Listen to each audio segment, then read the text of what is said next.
numéro 16 de la page 71.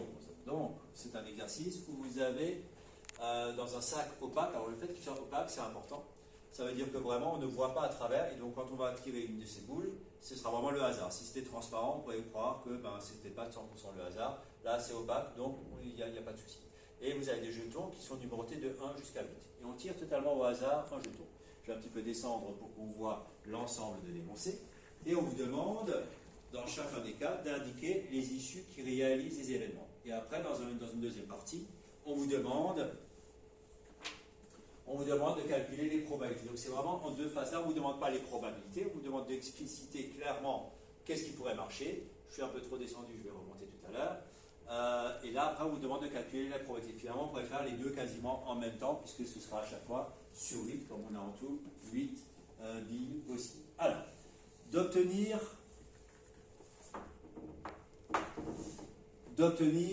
un multiple de 2. Un multiple de 2, je n'en ai pas 36 000. J'ai le 2 qui va marcher, j'ai le 6, j'ai le 4 et j'ai le 8. Donc j'ai tous les chiffres pairs de cette liste. Donc là, on me demande d'expliciter. Donc c'est 2, 4, 6 et 8. Ça, ce sont les issues possibles. Ce qui veut dire que pour écrire la question petit 2, la probabilité que ça marche, j'ai 4 chances sur 8, c'est-à-dire que j'ai une chance sur 2. J'écris une chance sur 2, si vous écrivez 50%, c'est pareil. L'événement E2. E2, c'est d'obtenir un nombre supérieur ou égal à 4.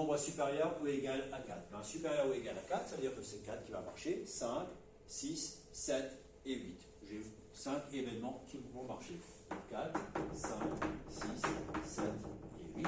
Ce qui fait donc que la probabilité de E2, j'ai 5 chances sur 8. Et on me le demande sous la forme décimale. Alors que avant j'ai écrit sous forme de fraction. Il suffit de faire la division. Vous faites 5 divisé par 5 ou 1 divisé par 2, vous trouvez que ça fait 0,5. Vous faites 5 divisé par 8, vous trouvez que ça fait 0,625. Voilà. C'est-à-dire 62,5% si vous le demandez en pourcentage. Et là, on me le demande sous forme décimale. E3, c'est quoi cette fois-ci? C'est obtenir un nombre pair supérieur ou égal à 4. Donc il faut qu'il soit à la fois pair et supérieur ou égal à 4. Donc supérieur ou égal à 4, 4 il va marcher. 6 va marcher puisqu'il est pair. 5 je ne le prends pas parce qu'il est impair. 7 je ne veux pas, mais je veux le 8. Donc je veux le 4, le 6 et le 8. C'est bien pair et à chaque fois supérieur ou égal à 4. Donc 4, 6 et 8. Décidément le 8 est dans tous les coups. Ce qui fait donc que là j'ai une probabilité de 3 chances sur 8, ce qui fait du 0,375. Ou 37,5% si ça avait été demandé en pourcentage. Donc ce n'est pas un exercice très compliqué, je trouve en tout cas, qui est vraiment à la portée de la grande majorité des élèves. Le numéro 17, on dispose d'un dé cubique, mais cette fois-ci il est truqué. Ça veut dire que ce n'est pas un dé où j'ai une chance sur 6 pour le 1, le 2, le 3, le 4 et le 5 et le 6. Et du coup, pour déterminer la probabilité de chacune des faces, on l'a lancé plein de fois. Et du coup, on a trouvé ces nombres-là. Le seul truc, c'est qu'il y a une case là qui est vide. La probabilité de tomber sur 3, on ne la connaît pas. Alors quand on regarde ça, on se dit 0,05, 0,1, 0,2, 0,25, 0,3. On se dit, ah, c'est facile. On va faire la suite logique. Et beaucoup d'élèves seraient peut-être tentés de marquer 0,15 en disant, c'est logique, tac, tac, tac, on compte de 0,05 pour 0,05. Ici, c'est 0,15. Non, ce n'est pas la bonne réponse. Puisque souvenez-vous de ce qu'on avait déjà dit dans des vidéos précédentes, on avait dit que quand on prend tous les événements possibles, donc toutes les issues possibles, le total des probabilités, ça va toujours faire 100%. Or, si vous additionnez ça, ça, ça, ça et ça, ça fait 0,9. Donc il vous manque, ça fait 90%. Donc il vous manque 10%. Donc ici, le nombre qui manque, c'est 0,1 pour que ça fasse 100%. Donc 0,1, je ne vais pas le rajouter, mais vous avez compris que c'est ce nombre-là. Donner la probabilité de chacun des événements, obtenir un nombre multiple de 3. Multiple de 3, qu'est-ce qui peut arriver? C'est donc soit c'est le 3, soit c'est le 6. Donc la probabilité, c'est ça plus ça. Ici on a 0,1, là on a 0,3, ça fait 0,4. Donc j'ai 40% de chance, donc 0,4, d'obtenir un multiple de 3. D'obtenir 4 ou plus. 4 ou plus, c'est tout ça.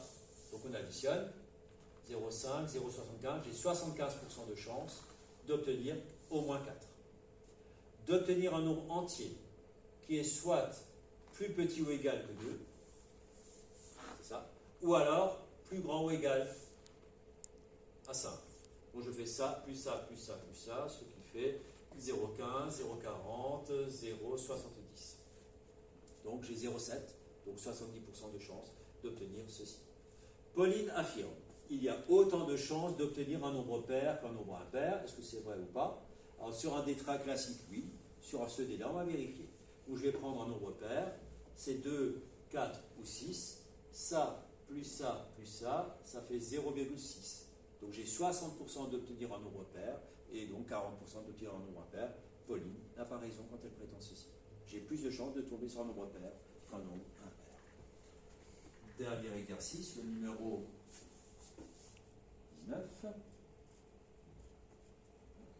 Donc vous avez le groupe sanguin dans une population française qui est représenté par ce tableau. Donc ça, c'était juste pour mettre le contexte. Et donc on choisit au hasard une personne. Voilà.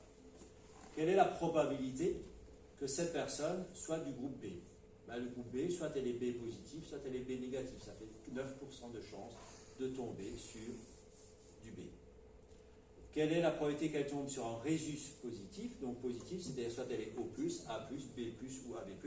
Je fais ça, plus ça, plus ça, plus ça. Je vous laisse faire l'addition, hein, mais vous allez trouver un grand nombre, certainement. Vous allez trouver dans du 80 et quelques % probablement.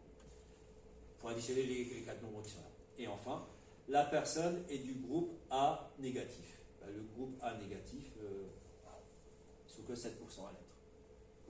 Là, c'est juste une lecture de tableau. Finalement, on pourrait poser ça comme question à des élèves de 6e.